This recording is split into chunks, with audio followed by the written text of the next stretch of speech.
بسم الله والصلاة والسلام على رسول الله. عاملين ايه؟ وحشني جدا جدا يا حبايب قلبي. النهارده ان شاء الله فيديو جديد مليان طاقة ايجابية ومليان حماس وفرح وانبساط وكل حاجة عايزين تقولوها. بس اول حاجة، لو كنتم لسه ما اشتركتوش في القناة يا ريت تشتركوا، ولو ما حطيتوش لايك انزلوا دلوقتي حطوا لايك قبل ما تنسوا، قبل ما تنسوا.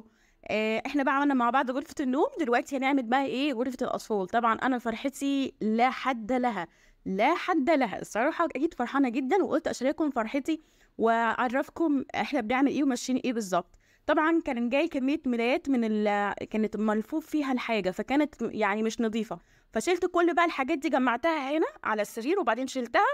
هحطها بقى في الغساله بتاعتي واحده واحده كده باذن الله. تمام، ان شاء الله هوريكم برضو المطبخ واوريكم الغساله الجديده واوريكم كل حاجه. الغساله مش جديده، هي بتاعتي. خلينا متفقين ان اي حاجه تظهر دي حاجات كانت عندي قبل كده. تمام، دي بتاعتي. المهم، مسكت بقى كده دخلت كل حاجه سكنتها مكانها. يعني انا مثلا لو انا هشيل مثلا المكنسه دي من هنا، يعني حاولي تبقي مرتبه في الكركبه، يعني فاهماني؟ حتى لو عندك كركبه تبقى مرتبه فيها. ازاي يعني؟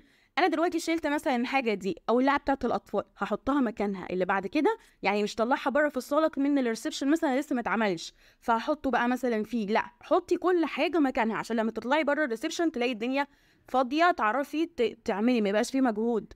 الحاجه اللي تفضيها اللي تشيليها من مكانها حطيها مكانها وسكنيها مكانها. تمام. مسكت بقى اول حاجه كده الشباك بتاعي، كنت عايزه ازعفه، وبعدين قلت انا كده كده هشيل الايه، هشيل الستاره. فشلت ستاره، انتوا عارفين انا كنت حطاها كده في سلك كده، يعني شلتها. وبعد كده ده مكان الدولاب. تمام، فهبتدي بيه ان انا كنت نفضته قبل ما احط الدولاب، قبل ما احط السرير مكانه. نفضت، كنست تحتيه كويس جدا ومسحت تحتيه كويس جدا وكده.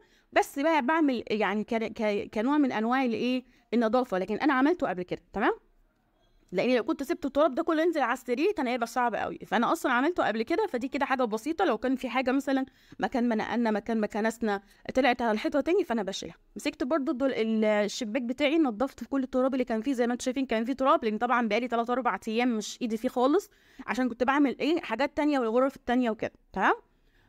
مسكته بقى نضفته تنظيفه حلوه. لو كنتم لسه موجودين معايا لحد دلوقتي ما تنسوش ولا تستخسروا فيا اللايك.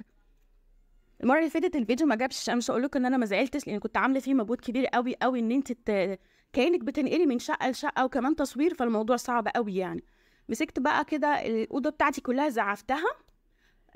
وبعد ما زعفتها وطلعت التراب اللي فيها كنستها عشان رجليها بقى ما تشيلش من الارض وكده، عشان لسه بقى هنكشف الستاير مع بعض ونفرش الملايات وحاجات زي كده. فطبعا كنست الارض وهمسحها مسحه محترمه، بس مش دلوقتي.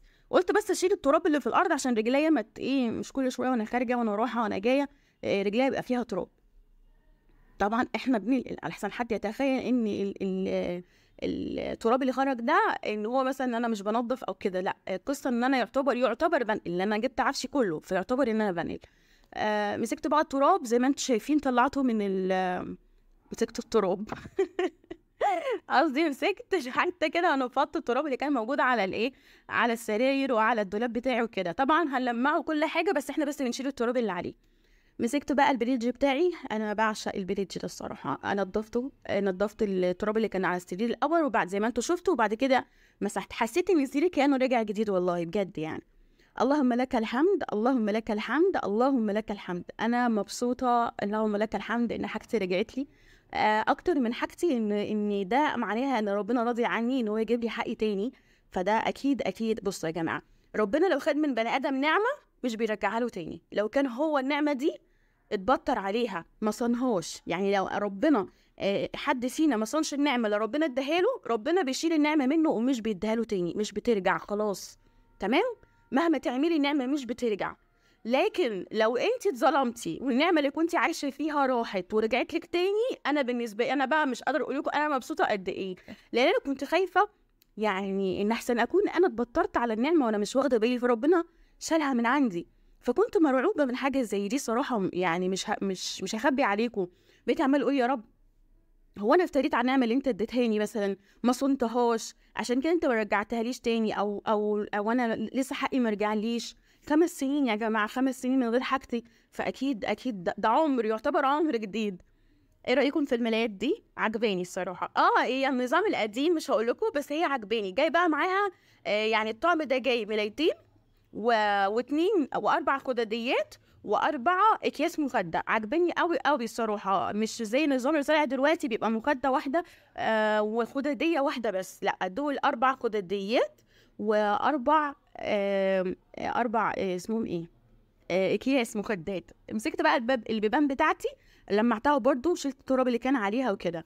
زي ما انتم شايفين اوضه جميله قوي وهاديه كده وجميله. اللون الاحمر بتاع الستاير مع اللون الاحمر بتاع الملايات صعب. انا عارفه انه صعب، يعني النظام ده ما بقاش موجود.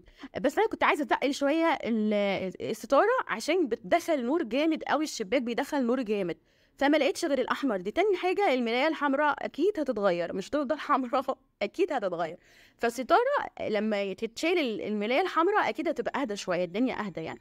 فطبعا انا بعد ما فتحتها حسيت ان ايه الاحمر في الاحمر اللي انت فيه ده، فحسيت ان الموضوع اوفر، فروحت لا سبت ستاره ما خليتهاش مفتوحه كده من جنبين زي ما انتم شفتوها، وشيلتها وعملتها بشكل تاني هوريه لكم. قلت يعني عشان اداري اللون الاحمر هتبقى اهدى شويه.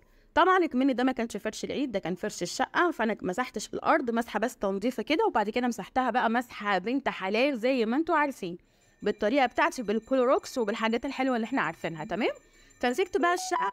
معلش ده واضح ان في حد بيحتفل معانا بالشقه الجديده بالاوضه الجديده، ايه رايكم؟ وحطيت نور كده في الخلفيه عشان برضه يدي شكل كويس، ولو اولادي يبقوا قاعدين كده يبقوا مرتاحين. يعني حبيت ان انا اريحهم شويه. طبعا ان شاء الله لسه بقى في ديكورات، لسه في بورتريه مثلا ولا حاجه يبقى شكله ورا كده، عايز احط بورتريه ورا كده عند الشباك، او في الحيطه دي او في الحيطه التانيه. بس لسه واحدة واحدة بإذن الله. كنا فين وبقينا فين؟ اللهم لك الحمد حمدا كثيرا طيبا مباركا فيه، اللهم لك الحمد والشكر. طبعا بقت مريحة وبقت هادية ومليانة طاقة إيجابية، عشان خاطر تخلي الأولاد يشجعهم على المذاكرة. كنت صعبانين عليا قوي من البهدلة اللي كانوا فيها، بس الحمد لله إن مع العسر يسر، إن مع العسر يسر، اللهم لك الحمد.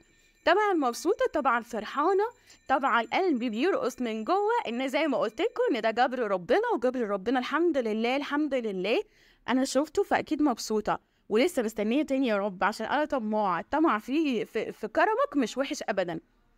اللهم لك الحمد والشكر. ان شاء الله نغير لهم المكتب ده، بس واحده واحده باذن الله، واحده واحده. انا مبسوطه بكل حاجه في الاوضه.